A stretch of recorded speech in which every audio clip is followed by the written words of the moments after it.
ছেলেপেলের প্রতি মা বাবা কি বিশ্বাস রাখবো। আজকে আমি আমার ছেলের স্কুলে আনতে যাই একটা দৃশ্য দেখলাম। কি হয়েছে, ছেলেটা পরীক্ষা দিছে, খাতা দিছে স্যারে, প্রথম সেমিস্টারে খারাপ করছে দেখে বাপ অনেক শাসন টাসন করছে। তখন বলছি যে আব্বু এবার মতো ক্ষমা করে দাও, সামনে পরীক্ষায় আমি ঠিক করবো।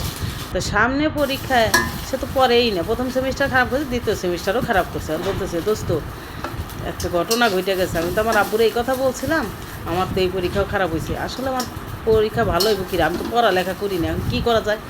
আরে কোনো ব্যাপার নাকি, তুই এটা বুঝতে চাস? কহ কই আজকে যায় সেটা তোর বাপের হাতে এটা দিয়ে, রেজাল্ট শিটটা দিয়ে সেরে পড়ার টেবিলে সমানে পড়বি, দেখাবি যে তুই পড়তে চাস। তুই কী করবি, তোর বাপের সিগনেচারটা নকল করবি।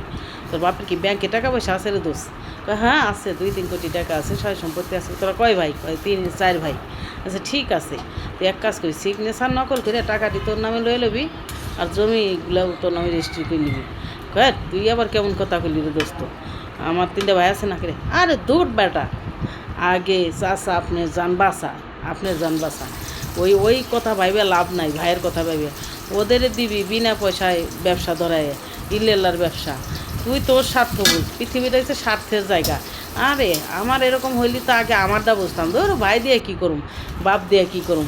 এরকম স্বার্থের জায়গায় যদি আমি থাকতাম, আমি আবার পড়ালেখা করতাম, আমি এইভাবে সবাইকে নিয়ে নিতাম।